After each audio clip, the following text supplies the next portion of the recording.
Here in Part 2 of chip seal application, we'll look at checking application rates, applying binder, spreading chips, rolling, joint construction, brooming, and opening to traffic.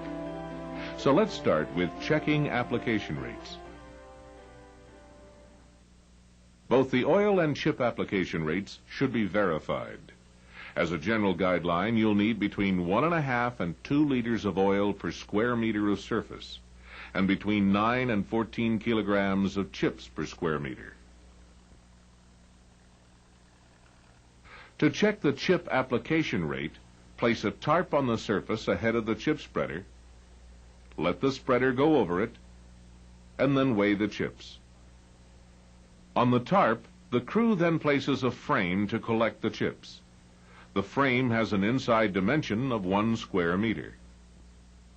The spreader begins applying chips and passes over the tarp and frame. Next, the crew removes all the excess aggregate outside the frame and the frame itself, leaving the collected chips on the tarp. They then fold up the tarp and weigh the chips to find the application rate. In this case, the chips weigh 10 kilograms. So the application rate is 10 kilograms per square meter. The oil application rate can be checked in the same basic way, using a pan or a piece of non-woven geotextile material, 1 square meter in size, to catch and retain the oil sprayed by the distributor, and then weighing the collected oil to calculate the rate in liters per square meter. In both cases, compare the results with the target application rates and make adjustments to the equipment as necessary. When the rates check out, you can begin chip sealing. The first step, of course, is the binder application. The binder shots must start and stop with neat, straight edges, so get the distributor in position. Then place building paper across the lane just before the start point and also just after the end point. The distributor then moves forward at the correct application speed, and the operator starts spraying on the building paper so that the application from the start point on is uniform. Be sure to end each shot on paper, too.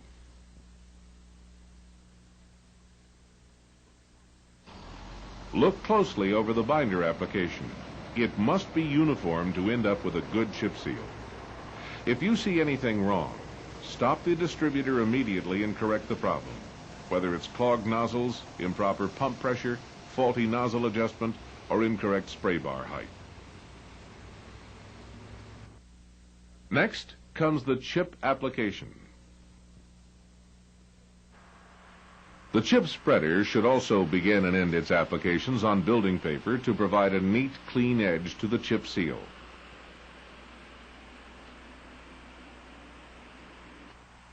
For starters, there should be enough trucks to supply the chip spreader steadily to avoid halting the operation. The aggregate haul distance and the productivity rate of the chip spreader are factors in determining how many trucks are needed. To control the chip application rate, the spreader operator should refer to the unit's tachometer. Also, it's a good idea to mark off the length that each truckload should cover. Whenever further verification of the application rate is desired, use the procedure shown earlier using a tarp and frame. If an emulsion is being used, be sure the spreader follows as close as possible behind the distributor, never more than 30 meters. Here's why. When placed quickly, the chips can be embedded in the oil. Then, when the oil hardens, the chips will be held firmly in place. But if the spreader lags behind and the oil breaks, a film will form. Then, when the chips are spread, they won't embed or adhere properly. The same procedure should be followed when asphalt cements or cutbacks are used, because it's almost always best to run a tight operation. That way there's less chance of traffic driving on the oil. With rare exceptions, the chip spreader should stay within 30 meters of the distributor. Regardless of the type of oil being used, the speed of the operation is important. If it moves too fast, the chips will roll when they hit the surface. The problem then is that the chip's exposed side is sticky, so they'll be picked up by the rollers and by traffic.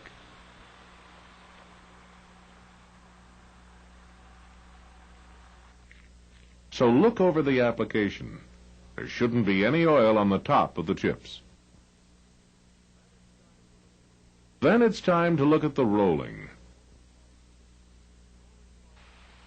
Rollers follow closely behind the spreader to make sure that all chips are firmly seated in the oil and that the chips are lying flat, not one on top of another.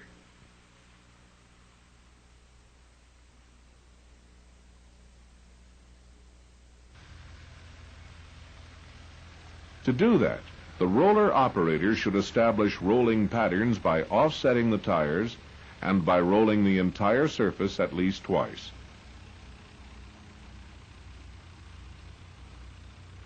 The rollers have to be operated slowly enough to avoid throwing the chips. 8 to 9 kilometers per hour is the recommended maximum speed. And all stops and turns should be made gradually to avoid damaging the fresh surface.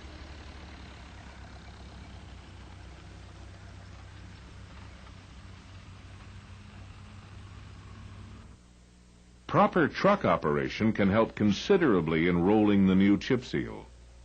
Like the rollers, they can stagger their paths across the road, offsetting their wheels so that each truck rolls a different part of the surface. Beyond that, trucks have to be careful not to damage the chip seal. So the slower the speed, the better, and each turn and stop should be as gradual as possible. Remember, any sudden movement on a new chip seal will dislodge the chips.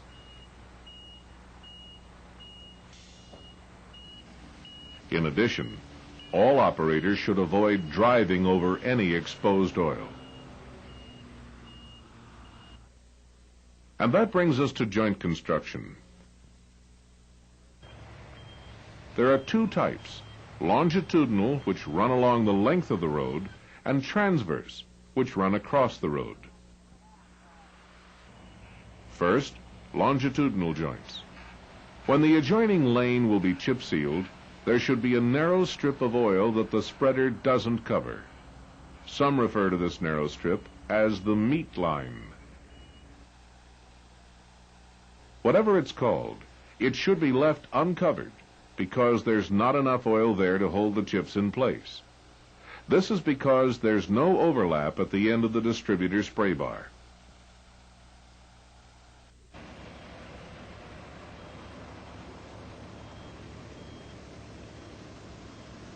The chip spreader operator has to be careful, though, to make the meat line only as wide as the spray from the last nozzle, about 20 centimeters. On the next pass, the distributor has to line up so the last nozzle sprays the meat line. This double spraying of the meat line gives the surface the necessary coverage and ties the two applications together. Be sure, however, that the meat line is never made in wheel paths. Meat lines can be constructed only at the center line of the road, the center line of the driving lane, or at the edge of a driving lane. And no meat line should be left open overnight because exposed oil is very slippery. This means that the ends of adjacent applications should be together when work stops for the day. As for transverse joints, every application that takes off from a previous one has to begin on building paper. The reason is simple but important. You have to avoid spraying oil on the chips already in place. If you don't start the application on building paper, you'll be placing one application over another and building a bump in the surface. As stated earlier, use building paper at the end of each application too. That's the best way to keep the edges neat and even. Be sure to dispose of this paper properly, according to the regulations in force. Now let's look at brooming. While some amount of loose chips is unavoidable, they need to be removed by light brooming to prevent broken windshields, and also to keep them from dislodging the bonded chips. But be sure the brooming itself doesn't dislodge the aggregate. If it does, suspend it until a good bond has formed between the binder and chips. Also, make sure the broom is not applying excessive pressure to the surface. In rural areas, the loose aggregate may be broomed to the shoulders of the road.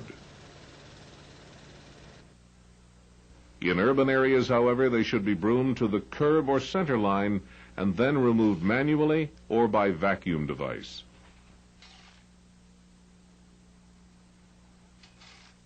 And that brings us to the final step of the operation, opening the chip seal to traffic. Opening fresh chip seals to traffic is desirable. The traffic will help to roll the surface further. Still, there are a couple of things to keep in mind. First, you want the traffic to travel slowly, no more than 40 kilometers per hour. And second, you don't want sudden accelerations or slowdowns. They would likely dislodge the aggregate. Pilot cars and flaggers are recommended to direct and control the traffic flow.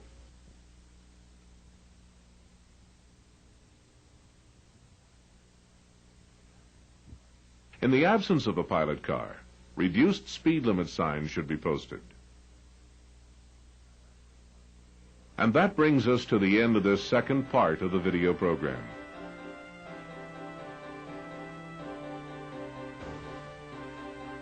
As you've seen, each and every step is crucial to the success of the application. Your thorough attention to the details will result in a good chip seal every time. In Part 3, you'll see typical problems that occur in chip seal operations.